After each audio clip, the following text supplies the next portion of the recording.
হইতেছে, বামেরা মিছিল বের করেছে, সেখানে আবুল হোসেন সরকার কেন গ্রেপ্তার সেটার জবাব চাইতেছে। শুনেন।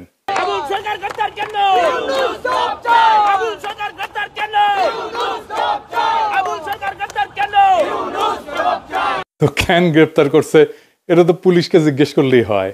হাসিনার পুলিশ তো না, জবাব দিয়ে দিবে। মিছিল করে জবাব চাইতে হবে কেন? আচ্ছা, সে কি কি বলছে জানেন? শুনিছেন?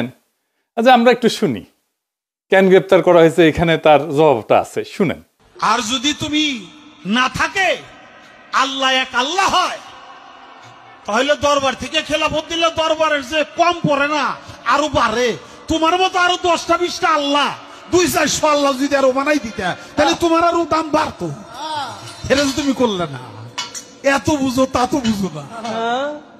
আল্লাহর কথার কোনো গোয়া মাথা আমি কিছুই পাই না। মাথা কোনটা গোয়া কোনটা এটা আমি পাই না।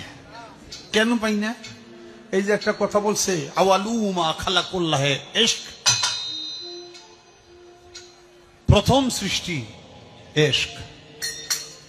আওয়ালুমা খালাকুল্লাহে মিন নূরি, নূর, প্রথম সৃষ্টি নূর। আওয়ালুমা খালাকুল্লাহে আরশ, প্রথম সৃষ্টি আমার আরশ। দেখেন, আওয়ালুমা খালাকুল্লাহে রূহ, প্রথম সৃষ্টি আমার রূহ। কয়টা হয়েছে? এক মুখ হয়েছে, দুই কথা কয়। হ্যাঁ, মুখ কয় না হুক কয়? এক মুখে দুই কথা কইলে হ্যাঁ মুখ থাকে, হ্যাঁ তো মুখ থাকে না, হ্যাঁ তো হুক হয়ে যায়। আল্লাহ যে কইল প্রথম সৃষ্টি আমার ইশক, প্রথম সৃষ্টি আবার কয় আমার আরশ, প্রথম সৃষ্টি আবার কয় নূর, প্রথম সৃষ্টি আবার কয় রূহ। আল্লাহ এক মুখে যে এত কথা কয়, আল্লাহর মুখ কয়টা? খালি কয়টা না, ওটা মুখ না হু। সেটা হইলো একটা দাড়ির মধ্যে 70 জন করে ফেরেশতা। তুমি প্রত্যেক দিন ফেরেশতা গোয়া কাইটে ভালাও। শুনেছেন তো? এখন এই বাউলের মুক্তি চাইতেছে, অন্যদের ব্যাপারে কথা নাই। ওইখানে ফরাদ ভাই গেছেন, আপনারা জানেন উনি আমার মুরব্বী আর গুরুজন। উনি ওইখানে গেলে আমরা তো দমে যাই, কিছু কইতে পারি না। ফরাদ ভাই, আপনি নিজেই একটা ইনস্টিটিউট, আপনার ওদের মিছিলে তো যাওয়ার দরকার নাই, তাই না? আপনি একা বক্তব্য দিয়ে প্রতিবাদ করেন। এই সমস্ত গান্ধা বামেদের কাছে যে আপনি দাঁড়াইলে তো মুশকিল আমাদের হয়ে যায়, আমাদের জন্য। ওরা তো আপনাকে কখনো অন করেনি ফরাদ ভাই, করবেও না। হুদাই আপনি ওদের সাথে যাইতেছেন। যাই হোক, ফরাদ ভাই বলছেন যে সব আন্দোলনে নাকি আবুল হোসেন ওনার পাশে ছিল। শোনেন ফরাদ ভাইয়ের কথা শোনেন। আবুল সরকার প্রত্যেকটা আন্দোলনের সঙ্গে প্রথম থেকে আমাদের সঙ্গে যুক্ত।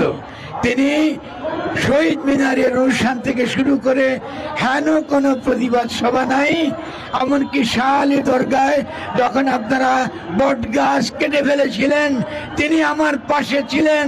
আমরা ফরাদ ভাই আপনার কথা বিশ্বাস করি, কিন্তু আপনার পাশে আপনি ফরাদ ভাই একজন ফ্যাসিবাদের দালালকে, হাসিনা মুজিব পূজারীকে কিভাবে জায়গা দিলেন? সে তো আপনারা স্যাপোটাস করতে আসতেছে। আজ আমরা মুজিব বন্দনার হাসিনা বন্দনা শুনি তার কাছ থেকে। হ্যাঁ, শুনেন।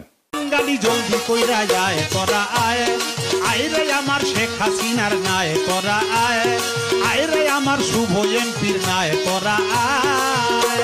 ওই ইতিহাসের রাখাল রাজা, ইতিহাসের রাখাল রাজা বঙ্গবন্ধু।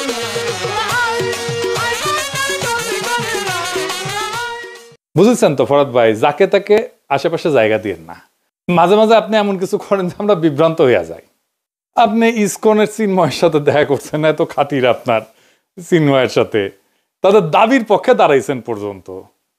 এটা তো আমাদেরকে বিভ্রান্ত করে দেয়। যাই হোক, আমরা তখন বেদনাহত হয়ে শুধু দেখতে থাকি যে ফরাদ ভাই এটা কি করতেছে। আপনি মানিকগঞ্জে বাউল সম্মেলনে যাবেন বলছেন, ভালো কথা। আপনি বলছেন আপনিও যাবেন, আপনাকে পেটাইলে পেটাক, এটা কি কথা বললেন ফরাদ ভাই? আপনি এসব কি বলেন ফরাদ ভাই? বাউল সম্মেলন নিয়ে তো কেউ কোনো কিছু বলেও নাই, বাধাও দেয় নাই।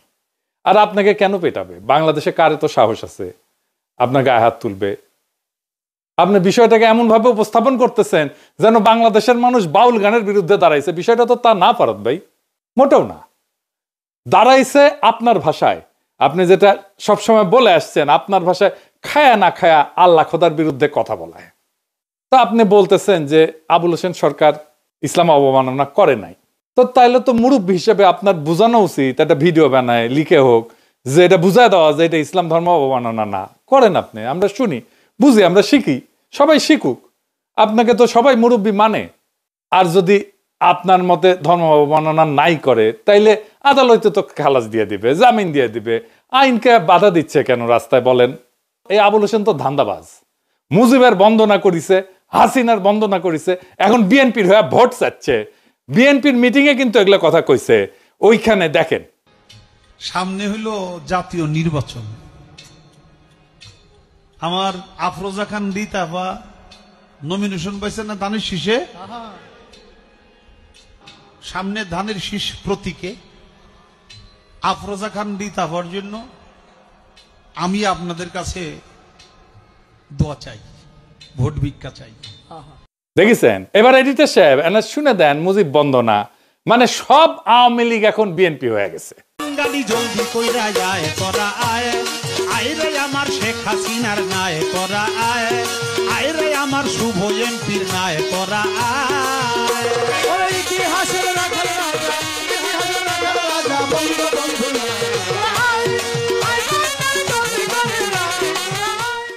তো এই যে বিএনপির প্রোগ্রামে যায় যে সমস্ত কথাবার্তা কইছে, বিএনপির একটা লোক উঠে যায়, তাকে ঠেকাইলো না কেন? বিএনপি তো ওয়াজে যে কার বিরুদ্ধে, বিএনপির বিরুদ্ধে কথা বললে তো একেবারে ওখানে আলেমদের সাথে ঝগড়াঝাটি গালাগালি এই সমস্ত করে। তো দেখবেন, দু একটা দেখবেন যে বিএনপি যে কি করে ওয়াজের ইয়েতে উঠে, মঞ্চে উঠে আলেমদের সাথে কি করে দেখবেন। তো ওইখানে যে তারা কেন ঠেকায় না দেখেন। আমার কথা তো বলতে দেবেন, তা বলতে না দিলে আমি কি করে বুঝাবো? ফালতু কথা বলিছেন, বলো খবরদার। ল্যাঙ্গুয়েজ সোজা করেন না, সোজা করে দেবো কিন্তু একদম বলেন। ল্যাঙ্গুয়েজ সোজা করে বলেন। আমি বলছি আমার কথা তো বলতে দেবেন। ল্যাঙ্গুয়েজ সোজা করে দেবো কিন্তু একদম। বিয়াদব লোক কম না ভগর ভগর করতে আমি খাবার দেবো, একটা চোখ বাসটা করে দেবো কিন্তু একদম। আমি প্রশ্ন করলাম যে একজন লোক বলছে আলহামদুলিল্লাহ নামাজ পড় না, শুরু না বললে নামাজ হবে না, ফালতু করতেছি। আমি বলছি আমার উত্তরটা তো দিতে।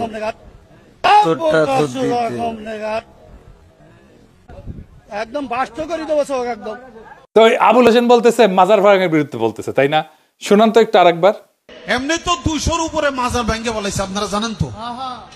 200-র উপরে বাংলাদেশে মাজার ভেঙে ফেলাইছে। এখন একটু বন্ধ হয়েছে। কেন বন্ধ হয়েছে? সামনে যে নির্বাচন,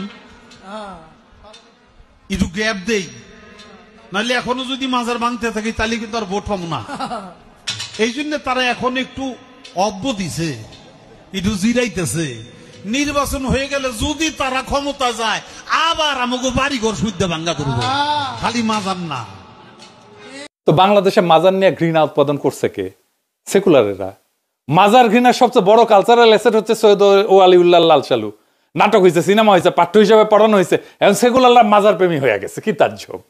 মৌলানা আবুল কালাম আজাদের একটা বই আছে উর্দুতে, ঘুবারে খাতির নাম, জেলখানায় বসে এটা লিখেছিল। তো ওইখানে উনি মাজার নিয়ে কিছু কথা বলছেন। এখানে কিন্তু ওনার খুব অরিজিনাল কিছু চিন্তা আছে। উনি বলছেন কবর এবং মাজারকে ধর্মীয় শক্তি হিসেবে দেখার বিরোধিতা করছে মৌলানা আজাদ। উনি বলেন যে ইসলামের মৌলিক বার্তা ছিল তাওহীদ এবং বুদ্ধিবৃত্তি, কিন্তু পরে কিছু মুসলিম সমাজে মৃত ব্যক্তির কবরকে এটার মধ্যস্থতা, বরকত সংগ্রহের স্থান, অলৌকিক শক্তির উৎস বলে গ্রহণ করছে, যা মূলত মূর্তি পূজার আর এক রূপ। তিনি মৌলানা আজাদ এইটাকে ইসলামের বিরুদ্ধে সবচেয়ে বড় বিচ্যুতি হিসেবে দেখছেন। উনি লিখে গেছেন উনি সুফিবাদকে সম্মান করতেন, কিন্তু তার একটা অভিযোগও ছিল। অভিযোগ হচ্ছে সুফিবাদকে মাজার কেন্দ্রিক যাজকতন্ত্রে পরিণত করা হয়েছে। তিনি লিখছেন যে অনেক দরগায় অন্ধভক্তি, করুণার জায়গায় ভয়, যুক্তির বদলে অলৌকিক গল্প, অর্থনৈতিক শোষণ, এই সমস্ত প্রতিষ্ঠা পাইছে। এইগুলোকে উনি সামাজিক রোগ বলছেন ওই বইতে। উনি বলছেন যে দরিদ্র অসহায় মানুষের জীবনের বাস্তব সমস্যার সমাধান খুঁজতে গিয়ে মাজারে আশ্রয় নেয়, এবং মাজারের খাদেম এবং পীরেরা এই দুর্বলতার সুযোগ নিয়ে নিজেদের কর্তৃত্ব জাহির করে। উনি বলছেন যে এই ব্যবস্থা মানুষের আত্মমর্যাদা নষ্ট করে, পরনির্ভরতা বাড়ায়, সামাজিক উন্নয়ন থামায় দেয়। তিনি খুব কষ্ট পেয়ে লিখছেন এখানে, মুসলিম সমাজ যখন কোরআনের জ্ঞান, বুদ্ধি, বিজ্ঞান, দর্শন এসব থেকে দূরে সরে যায়, তখন মাজার কেন্দ্রিক আধ্যাত্মিকতা সমাজের নেতৃত্ব নেয়। উনি একটা টার্ম ইউজ করছিলেন, জ্ঞানহীনতার রাজত্ব, এই মাজার পূজারে উপহাস করছেন।